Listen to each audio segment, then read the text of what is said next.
just clean up all racism. It didn't just end everything. Even slavery was still prevalent after the Civil War. But, this man wasn't a slave. He just was subject to racism throughout his life. All right, so we get down to the real meat and potatoes of this court case.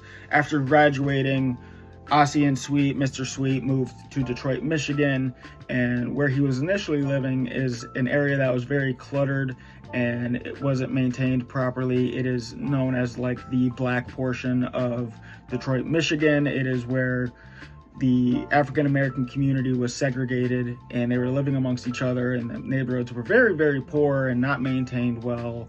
There wasn't really a whole lot of security in the area because police patrols just did not go to that area. They didn't care about that area. But Ossian Sweet established his own medical practice there soon. Within the same year of getting his medical degree, Ossian Sweet started his own medical practice. And after a few years of being a well-established doctor in the area, he really established a big footprint in the area, is what I'm trying to say.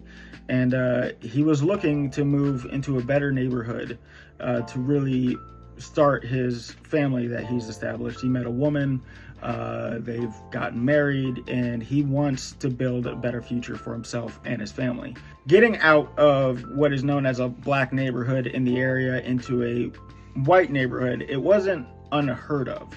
It has happened before. Ossian Sweet isn't the first man to do it, but every African American man that tried to move into what was known as a white neighborhood at the time was met with a cracker mob, a real honky ass mob of a lot of people trying to run black people out of their neighborhood. But Ossian Sweet wasn't deterred by this at all. He was a real badass guy. He was a real smart man.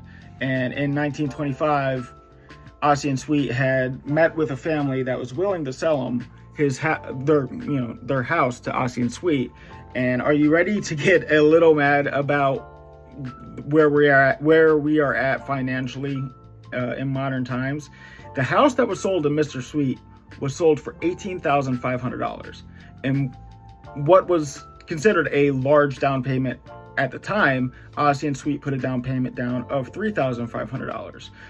To compare that to today's monies and all that egg price increasing bullshit, that would be $35,576, kind of roughly around that point if Google Googled it correctly for me. All I did was type it in.